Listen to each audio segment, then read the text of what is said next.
Bien, esta vez vamos a resolver un problema sobre movimiento parabólico.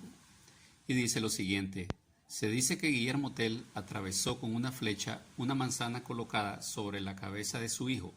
Si la rapidez inicial de la flecha disparada fue de 55 metros por segundo y el muchacho estaba a 15 metros de distancia, ¿con qué ángulo de lanzamiento dirigió Guillermo la flecha?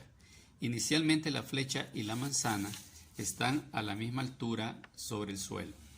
Bueno, Guillermo Tell, un personaje de una leyenda suiza, el cual dice que cayó preso, lo echaron preso, y para poder liberarlo, pues como él tenía fama de tener una excelente puntería, tenía que disparar sobre la cabeza de su hijo, darle una manzana, que era el blanco que estaba sobre la cabeza de su hijo.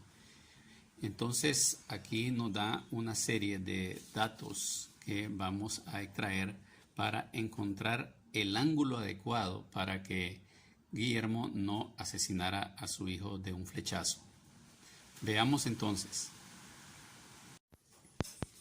Ok, para analizar el problema vamos a valernos de algunos dibujitos.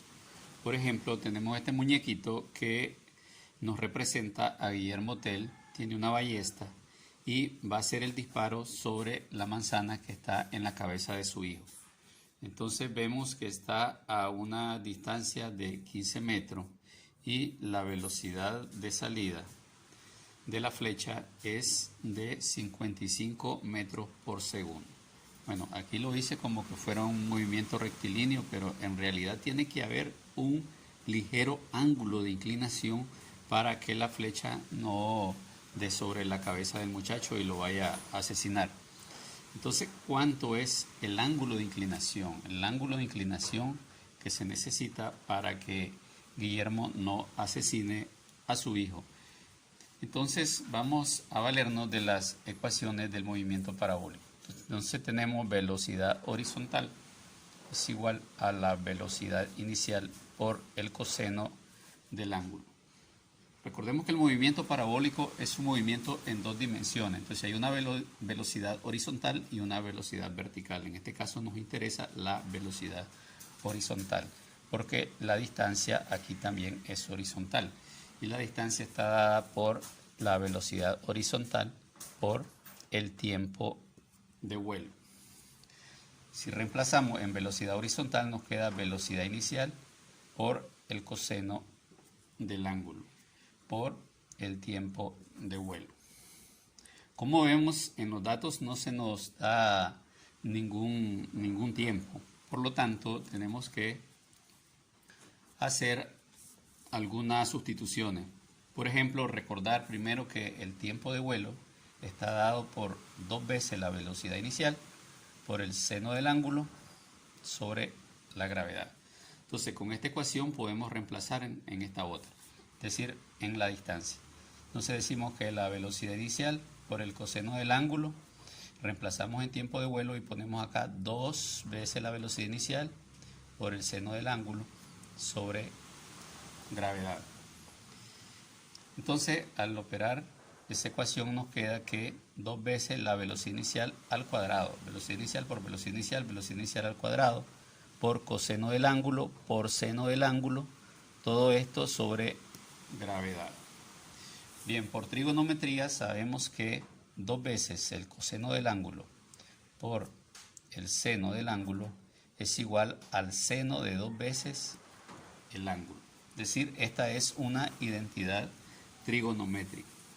Entonces aquí la ecuación nos quedaría de la siguiente manera.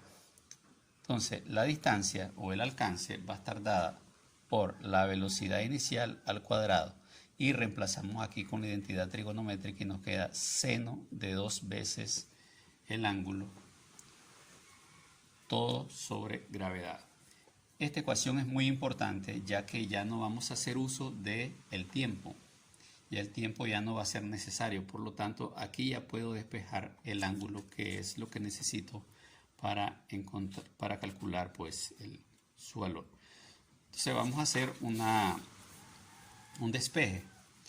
Entonces tenemos que el seno de 2 veces el ángulo va a ser igual al alcance por la gravedad sobre la velocidad inicial al cuadrado. Entonces, aquí nos queda de la siguiente manera. Seno del ángulo va a ser igual, y este 2 que está acá multiplicando lo vamos a pasar a dividir acá abajo. A dividir al producto de la distancia por la gravedad. Despejando el ángulo, nos queda que el ángulo va a ser igual al seno inverso o seno menos 1 de la distancia por la gravedad por 2 veces la velocidad inicial al cuadrado. Entonces vamos a reemplazar con los datos, y los datos serían, entonces, seno menos 1 de ¿cuánto? De x es la distancia, ya sabemos que son 15 metros, multiplicada por el valor de la gravedad, que es 9.8 metros sobre segundo cuadrado, sobre 2 veces la velocidad inicial al cuadrado, es decir, 55 metros por segundo elevado al cuadrado. Al hacer esa cuenta, ese cálculo, ¿verdad?, en la calculadora, entonces vamos a obtener que el ángulo en sí equivale a 1.4 grados, ¿verdad? Es decir, aquí hacemos toda esta operación, nos va a dar aquí una cantidad. Entonces vamos a ver cuánto es para verificarlo. Entonces tenemos 15 por 9.8 entre 2 por 55, ¿verdad?, elevado al cuadrado. Y eso nos va a dar, vamos a ver acá, 2.4 por 10 a la menos 2. 2.42 exactamente por 10 a la menos 2. Entonces, shift seno inverso. Entonces, eso nos da aproximadamente 1.4 grados. Y ese sería el ángulo para que Guillermo Tell no asesine a su hijo.